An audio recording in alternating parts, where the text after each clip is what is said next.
மாற்றத்தை விரும்பும் மக்களின் மாநாடு. திரள்வோம் திரள்வோம், திருச்சியில் திரள்வோம், தீந்தமிழ் இனத்தீரே.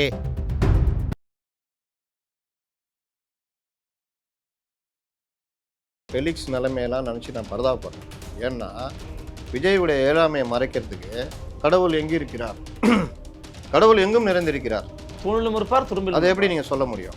நீங்கள் பார்த்தீங்கன்னா செட்டப்பேட்டி இப்போலாம் இந்த டீம்லேயே எந்த பிரச்சனையிலும் மாட்டிக்காமல், மாநில லெவலில் வேலை செய்யாமல், தனக்கு ஒதுக்கப்பட்ட தொகுதியில் மட்டும் போய் வேலை செஞ்சுக்கிட்டு, பத்திரிக்காரங்களை கையில் வச்சுக்கிட்டு, இந்த மாதிரி தில்லுமுள்ளு பாணியில் பேட்டியை எடுத்துக்கிட்டு உருட்டிகிட்டு இருக்கிறது யாருன்னு பார்த்தீங்கன்னா அருண்ராஜ். திருச்செங்கோலில் மட்டும் வேலை பார்த்துக்கிங்கன்னா ஆட்டோ ஓட்டிக்கின்னு, சைக்கிள் ஓட்டிக்கின்னு அவர் ஒரு சீனை போட்டுன்னு அவர் மீடியா மூலிமா அவர் இது பண்ணலான்னு நினைக்கிறாரு. அவருக்கு ஒரு மீடியாவில் ஒரு ஆலோசகர், முக்கியமான ஒரு தொலைக்காட்சியுடைய எடிட்டரு அவருக்கு ஆலோசகராக இருக்கார். அவர் மூலிமா அவர் இந்த வேலைலாம் பண்ணிக்கிட்டு இருக்கார்.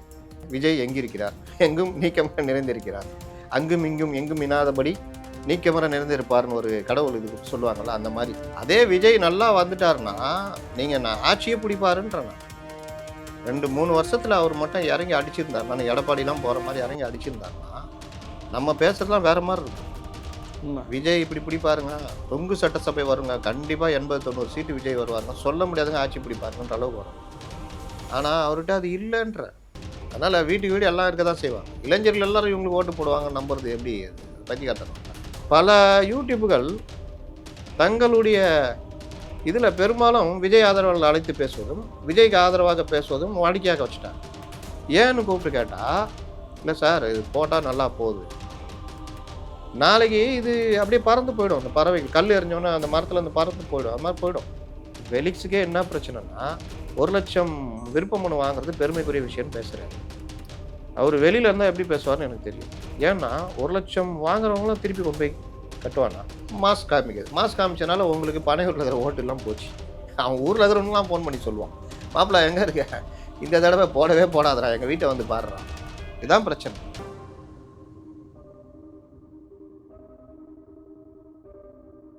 நிம்மதி ப்ராப்பர்ட்டி மேனேஜ்மெண்ட். கான்டாக்ட் 7667008999. நலம் தரும் நல்லார் சித்த மருத்துவமனை. இதய நோய், சர்க்கரை நோய், பக்கவாதம், சிறுநீரக பிரச்சனை, தண்டுவடம் மற்றும் மூட்டு பிரச்சனைகளுக்கு மிகச்சிறந்த மருத்துவமனை. கிருஷ்ணகிரி, சென்னை மற்றும் மதுரை. தொடர்புக்கு 8807666117 மற்றும் 8807666118. ஃபோர்த் ஸ்டேட் தமிழ் நேயர்களுக்கு அருள்மொழிவர்மனின் அன்பார்ந்த வணக்கங்கள். இது உங்கள் ஃபோர்த் ஸ்டேட் தமிழ் வழங்கும் பெருதனும் பெருதுக நிகழ்ச்சி. இன்றைக்கு நம்மோடு மீண்டும் இணைகிறார் மூத்த பத்திரிகையாளர், மைக்கம் ஊடகத்தின் ஆசிரியர் திரு முத்தலிஃப் அவர்கள். வணக்கம். வணக்கம். எப்படி இருக்கீங்க? நல்லா இருக்கேன். மிக்க மகிழ்ச்சினா. இப்போ வர 13ஆம் தேதி பார்த்தீங்கன்னா விஜய் அவர்கள் சேலத்தில் ஒரு கூட்டம் போட போறாரு. என்ன கூட்டம் அது? விஜய் பாணியிலே சொல்லணும்னா சொல்லுங்க. விஜய் பாணியிலே சொல்லணுமா? மக்கள் நிர்வாகிகள் சந்திப்புங்க. நிர்வாகிகளும் மக்கள் தானே அப்படின்னா கேட்டுறாதீங்க. அவங்கள மாதிரியே 4998 பேருக்கு அனுமதி கொடுத்துருக்காங்க. அதுல 2 பேரு சில QR பதிவு தான் வச்சுதான் உள்ள வரணுமாமா. ஸோ அதுல விஜய் அவர்கள் பேச போறாங்க. நான் சில காங்கிரஸ்காரங்கள்ட்ட பேட்டி கேட்டிருந்தானே, அவங்க சொன்னாங்க, இருங்க விஜய் ஸ்பீச்சுக்கு அப்புறம் நம்ம பேசலாம் அப்படிலாம் சொன்னாங்க. அவங்க என்னங்க இவ்வளவு ஒரு நம்பிக்கையில் இருக்காங்க?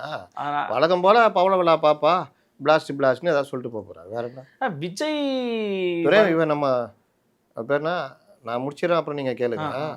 நம்ம செங்கோட்டை மட்டும் வரலாறு திரும்ப போயிருதுன்றாரு.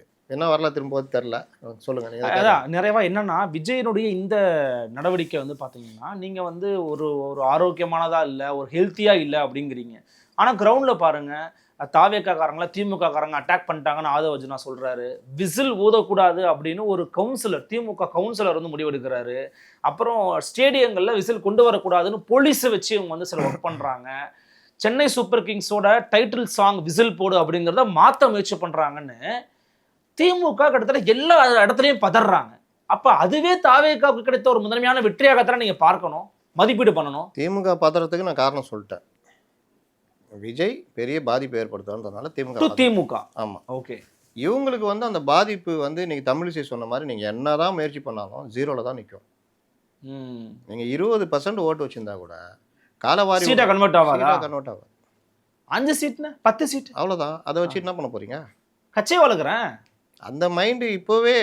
அதாவது கடுமையான ஒரு வேர்ல்டு கப்பு ஃபைனலில், வேர்ல்டு கப்பு இதுலேயே ஒரு கேப்டன் வராதவர் அதுக்கப்புறம் சாதாரண லோக்கல் மேட்ச்சில் எப்படி ஆட வருவார்? விஜய் நீங்கள் அவங்க ரொம்ப அழகாக உருட்டுவாங்க பாருங்கள். விஜய் எங்கேன்னு கேட்டால் ஒவ்வொரு வீட்டிலும் விஜய் இருக்கிறார். இல்லை அது எல்லா டேட்டருக்கே கூட இந்தியாவோட திரு ஃபெலிக்ஸ் அவர்கள் சொல்லியிருக்கிறாங்க, நான் விஜய், இங்கே இருக்கிறவங்க விஜய், அவர் விஜய், ஒவ்வொரு வீட்லையும் விஜய் இருக்கிறான்றத கட்சிக்காரங்க சொல்கிறாங்க. ஃபெலிக்ஸ் நிலைமையெல்லாம் நினச்சி நான் பரிதாபப்படுறேன். ஏன்னா விஜயுடைய இயலாமையை மறைக்கிறதுக்கு கடவுள் எங்கே இருக்கிறார், கடவுள் எங்கும் நிறைந்திருக்கிறார், தூணிலும் இருப்பார் துரும்பிலும். அதை எப்படி நீங்கள் சொல்ல முடியும்? ஒரு விளக்கை கொளுத்தி வைக்கிறது, இந்த ஒளி எதை நோக்கி இருக்கிறது? ஒளி எரிக்கிறது, எதை நோக்கி? எல்லா பக்கமும் இருக்குது. அது மாதிரி தான் விஜயம் எங்கும் இருக்கிறார், எல்லார் வீட்டிலும் இருக்கிறார். இந்த மாதிரி இயலாமையை மறைப்பதற்கு தான் இவர்கள் போராடிட்டு இருக்காங்க. நேற்று கூட அருண்ராஜ் பேட்டி, ஒரு ஃபில்டர் கோல்ஃப்ளாக் என்ன விலை, ஒரு சிஸ்டர் பாக்கெட் என்ன விலை, தேவி தியேட்டரில் எத்தனை காட்சிகள் நடக்கிறது, உங்களுக்கு தெரிந்த 4 கல்லூரி பேர்கள் சொல்லவும். தில்லுமுள்ள ஒரு சீன் வரும்ல, ஆமாம், அதாவது இன்டர்வியூ பண்ணுவாப்புல, புரியுது, அதில் ஒருத்த வருவாப்புல சுப்பிரமணிய பாரதினா அவர் எந்திரிச்சின்னு பாப்புல, தேசியவாதி தேங்காய் சீனிவாசன். ஆனால் அவருக்கு சா வராது, லா வராது, இதெல்லாம் நம்ம தவைக்க தலைவர்கள் மாதிரி லா வராது, சா வராது, லா வராது, எதுவுமே வராது. உங்கள் பேர் சுப்பிரமணிய பாரதி அப்படின்னு வாப்புல, வேணா சாட்டா சுப்பின்னு வச்சிங்க சார் வாப்புல, போயா வெளியான்னு தோற்றி விட்ருவாப்புல. அடுத்து வர நான் கேட்க மாட்டேன், நீ தான் கேட்கணும்னு மேனேஜர்கிட்ட சொன்னோன்னா அவர் இந்த 3 கேள்வியும் கேட்பார்.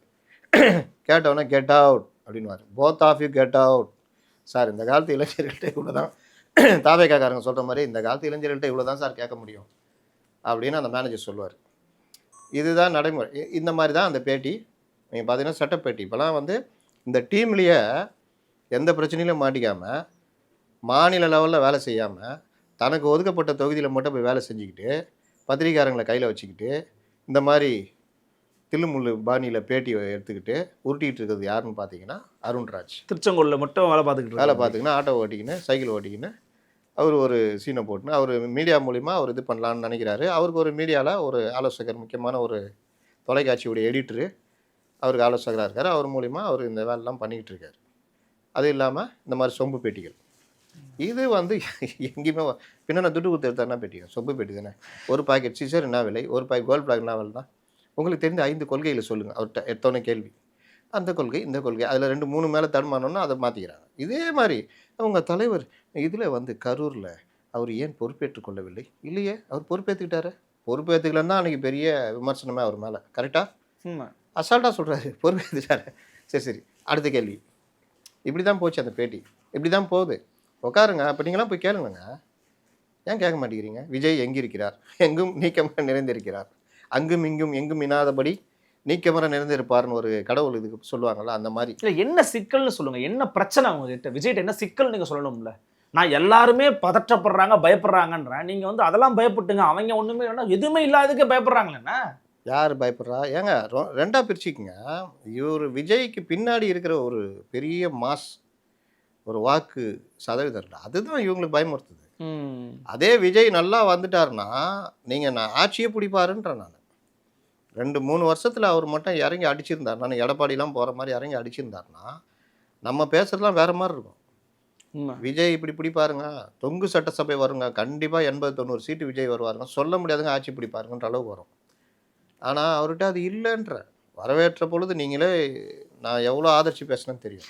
ஆனால் இன்றைக்கும் வந்து பார்த்தீங்கன்னா ஒரு 10-15 ஜேர்னலிஸ்ட்லாம் உட்காந்துட்டு இல்லைங்க விஜய் இப்படி பண்ணுவார், அப்படி பண்ணுவார் அப்படின்னு சொல்லக்கூடியதையும் வந்து தெருவுக்கு தெரு, வீட்டுக்கு வீடு விஜய் ஓட்டு இருக்குது அப்படின்னு சொல்கிறதையும் பார்க்க முடியுது. வீட்டுக்கு வீடு விஜய் இருக்காருன்னா வீட்டுக்கு வீடு அஜித் இல்லையா, சூர்யா இல்லையா, கலைஞர் இல்லையா, ஸ்டாலின் இல்லையா, உதயநிதி இல்லையா, எடப்பாடி இல்லையா, யார் இல்லை, ஜெயலலிதா இல்லையா, ஏன் சூப்பர் ஸ்டார் ரஜினிகாந்த் இல்லையா, உலகநாயகன் கமலஹாசன் இல்லையா, யார் இல்லை?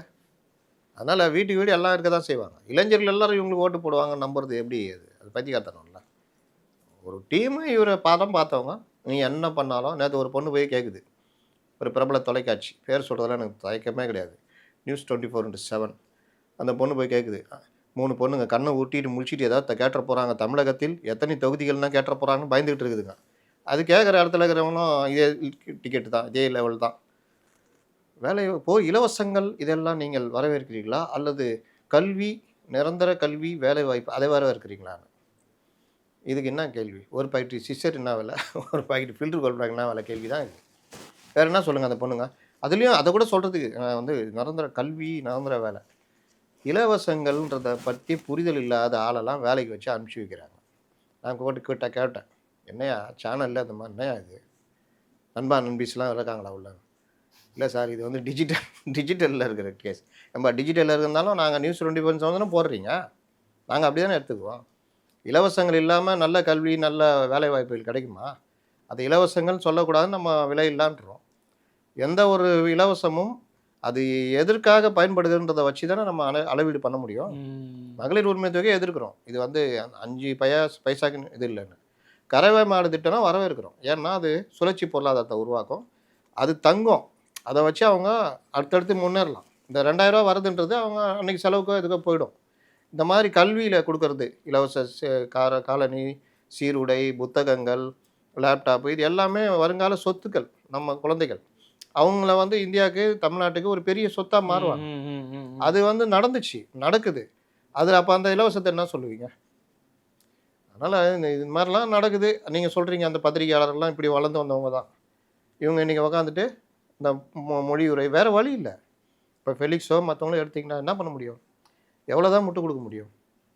இல்லை, அவர் வந்து நேர்மையாக கட்சியில் போய் சேர்ந்துட்டாருங்க. அவர் வந்து ஒரு ஆதரவு நிலைப்பாட்டில் இருந்தார், இப்போ கட்சியில் போய் சேர்ந்துட்டார். அவர் கட்சியினுடைய ஒரு பொறுப்பாளராகவும் செய்தி தொடர்பாளராகவும் மாறிட்டார். பட் வெளியில் இருக்கிற ஊடகவியாளர்கள் வந்து எல்லாருக்கும் ஒரே கருத்து இருக்கணும்னு நீங்கள் எப்படி எதிர்பார்ப்பீங்க?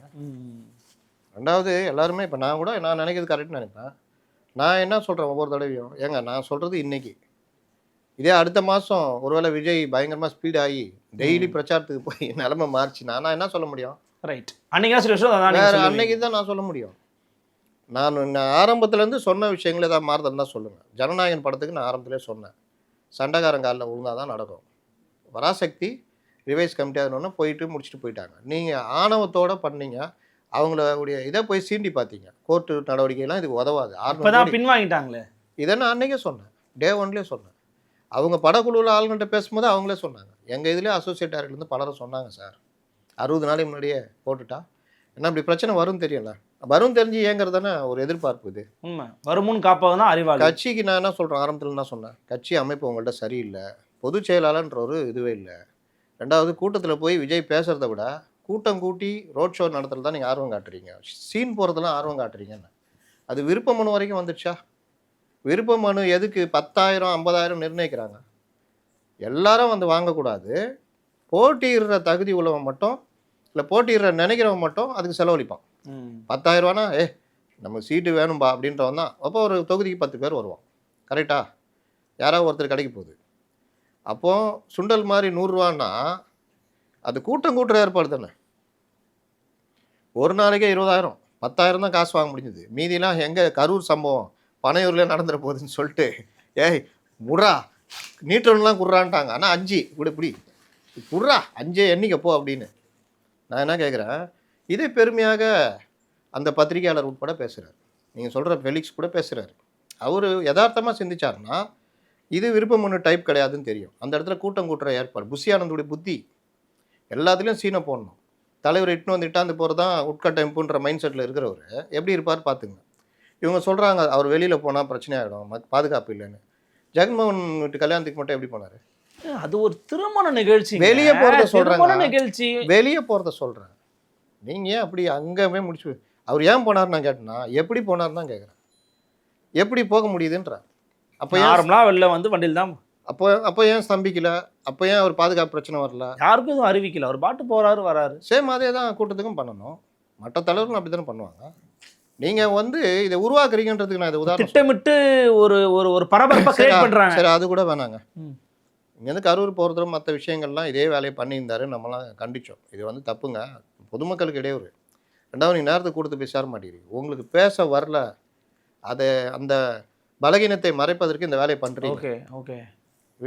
ஊடகங்களும் அவங்களுக்கு டிஆர்பிக்கு இதை போடுவான். உங்கள் விஜய் பாட்டை போட்டு எப்பா நானும் மியூட்டில் வச்சு தான் பார்ப்பேன். இங்கேருந்து கிளம்புறதுலேருந்து போய் முடிக்கிற வரைக்கும் உட்காந்து போடுறான்னா அவனுக்கு வருமானம் வரதான். இல்லாட்டி உங்களை சீண்ட மாட்டான். நம்ம அந்த ஒருத்தர் இப்போ கண்ணாடி போட்டு அழுதுகிட்டு டான்ஸ் ஆடிக்கிட்டுலாம் பண்ணுறாரு விஜய்கிட்ட. அவரு தத்துவ வித்தகரா இல்லை அரசியல் பற்றி பேசுகிறவரா? கோமாளித்தனம் பண்ணிகிட்டு இருக்காரு. ஏன் அவரை போய் எடுக்கிறீங்க? அவர் எடுத்து போட்டால் 35,000 போகுது. ஒன்னே அவரை எடுத்து போட்டால் போகுது, என்ன வேணால் கோமாளித்தனம் பண்ணிட்டோம் எடு. இதுக்கு பேர் ஜனநாயகமா? இதுக்கு பேர் ஜர்னலிசமா? இல்லை, அதை தானே எல்லாம் பண்ணி ஆரோக்கியமற்ற தன்மை அதை எல்லாரும் பண்ணுறாங்கல்ல. நானும் ஒருத்தருக்கு ஏங்க இதை எடுக்கிறீங்கன்னு கேட்டேன். இல்லை சார், எங்களுடைய ஸ்ட்ராட்டஜிஸ்ட் வந்து இதை எடுக்க சொல்கிறாரு. பேஜ் வியூ போகும். என்ன பண்ண முடியும்? இது ஜேர்னலிசமா? இதுதான் இன்னைக்கு பிரச்சனை. அப்போ இதெல்லாம் வந்து இவர்கள் வந்து மக்களுடைய வரவேற்பு ஊடகங்கள் பார்த்தியா, அவர் பேசாவிட்டாலும் அவர்கள் பேசுகிறார்கள், அவர் பேட்டி அளிக்காவிட்டாலும் அவர்கள் செய்தி ஆக்கிறார்கள், அவர் வராவிட்டாலும் வருவதை பற்றி இப்படியே பேசதாங்க செய்வாங்க. வாட்டர்மெலன் ஸ்டார் கூட இன்னைக்கு ஸ்டாரு. என்ன இருக்குது வாட்டர்மெலன் ஸ்டார்கிட்ட? நான் 2வது சிவாஜின்றார், கமல்ஹாசன் கூட கிடையாதுன்றார். அதை அவர் அப்படி பேச வைக்கிறது எது? போய் விழுறது. ஏன் போய் விழுறாங்க? வருமானம். விஜய் பல யூடியூப்புகள் தங்களுடைய இதில் பெரும்பாலும் விஜய் ஆதரவாளர்கள் அழைத்து பேசுவதும் விஜய்க்கு ஆதரவாக பேசுவதும் வாடிக்கையாக வச்சுட்டாங்க. ஏன்னு கூப்பிட்டு கேட்டால், இல்லை சார் இது போட்டால் நல்லா போகுது, நாளைக்கு இது அப்படியே பறந்து போயிடும். அந்த பறவைகள் கல் எறிஞ்சோன்னா அந்த மரத்தில் அந்த பறந்து போயிடும். அது மாதிரி போயிடும். நீங்கள் உங்களுடைய அந்த இது போயிடும். மற்றவன் வருவான்ல வியூவர்ஸ், என்ன நடக்குது ஏது நடக்குது இந்த சேனலில் போனால் பார்க்கலாம், அருள்மொழிவர்மன் இந்த மாதிரி விஷயங்களை அணுகுவார், அவருடைய வியூஸ் வேறு மாதிரி இருக்கும், பார்க்கலாம் அப்படின்ற ஆட்கள் வரமாட்டாங்க. அதுக்கப்புறம் நீங்கள் மறுபடியும் ஃபஸ்ட்லேருந்து ஆரம்பிக்கணும். உண்மை. என்கிட்ட எடுக்கிற பல பேர் எப்போவாவது வர்றாங்க. இப்போ என்னன்னு கேட்டால் நான் எப்படி கேட்க முடியும்? அவங்களே சங்கடப்படுத்துகிற விஷயம் என்னன்னா, இவர் பேசுறது கண்டுபிடிச்சிடலாம். நம்முடைய அந்த ரசிகர் வந்து திட்டுறான். இது ஒரு ரசிகர் சொல்கிறான், நீங்கள் ஏங்க இவரெல்லாம் போய் எடுத்து உங்கள் மரியாதையை குறைச்சிக்கிறீங்கன்னு கீழே போடுறான். அப்போது என்னன்னா, நீ வந்து ஏன் நான் இப்படி இருந்தால் தான் பார்க்க வருவேன்ற மாதிரி இது ஒரு வகையான இதுதான். அதனால அவருக்கு இப்போ ஃபெலிக்ஸுக்கே என்ன பிரச்சனைனா, 1 லட்சம் விருப்ப மனு வாங்குறது பெருமைக்குரிய விஷயம்னு பேசுகிறாரு. அவர் வெளியில் இருந்தால் எப்படி பேசுவார்னு எனக்கு தெரியும். ஏன்னா 1 லட்சம் வாங்குறவங்களும் திருப்பி கொண்டு போய் கட்டுவானா? இது அந்த கட்சிக்கும் தெரியும்ல, எதுக்கு 1 லட்சம் ஃபார்ம் இல்லை, சப்மிஷன் ரேஷியோ என்னங்கிறது நமக்கு தெரியாது, எவ்வளோ பேர் கட்டுவாங்கன்னு தெரியாது. 0.2 கூட இருக்காது. இன்னொன்று அதில் வந்து பார்த்தீங்கன்னா 3 வருஷத்துக்கு ஐடி ரிட்டர்ன் ஃபைல் பண்ணியிருக்கணும், அவங்க மட்டும்தான் நீங்கள் வந்து அதில் இதுவே ஆக முடியுன்றதையும் போட்டிருக்காங்க. 2% கூட ரிட்டர்ன் வராது. 10,000 திருப்பி கட்டும் போது யார் கட்டுவா? அப்போ ஏன் இது பண்ணுறீங்கன்ற ரைட். இதோடைய பின்னணி என்ன? மாஸ்க் காமிக்கிறது. மாஸ்க் காமிச்சனால உங்களுக்கு பனையூரில் இருக்கிற ஓட்டுலாம் போச்சு. அவன் ஊரில் இருக்கிறவங்களாம் ஃபோன் பண்ணி சொல்லுவான், மாப்பிள்ளை எங்கே இருக்க, இந்த தடவை போடவே போடாதரா, எங்கள் வீட்டை வந்து பாடுறா. இதுதான் பிரச்சனை. அதனால் இந்த மாதிரி விஷயங்களில் அவர்கள் சரி கவனம் செலுத்தணும். அதில் வந்து இனிமேல் எங்கே கவனம் செலுத்துறது? இப்பவும் பாருங்கள், பொதுக்கூட்டம் நடக்குது, அதுக்கு பர்மிஷன் கேட்குறாங்க, கிடைக்கிது, நடத்துகிறாங்க. அதுக்கு விஜய் வரமாட்டேங்கிறாரு. உள்ளரங்க கூட்டத்துக்கு போலீஸை போய் பர்மிஷன் கேட்குறாங்க. அப்போ அவங்க 1000 கண்டிஷன் போடுவாங்க. அதுக்கு பர்மிஷன் தர மாட்டேங்கிறாங்க. அதனால தான் விஜய் வரலன்னு இவங்க உருட்டிகிட்டு இருக்கிறாங்க. இது எப்படி நியாயமாக இருக்கும்? கோபிச்செட்டிப்பாளையத்துக்கு விஜய் போகணுமா வேணாவா? அது பொதுக்கூட்டம் தானே. ஆமாம். அங்கே போக மாட்டேங்கிறாரு. சேலத்தில் மக்கள் சந்திப்பு அதுன்னு உருட்டினாங்க.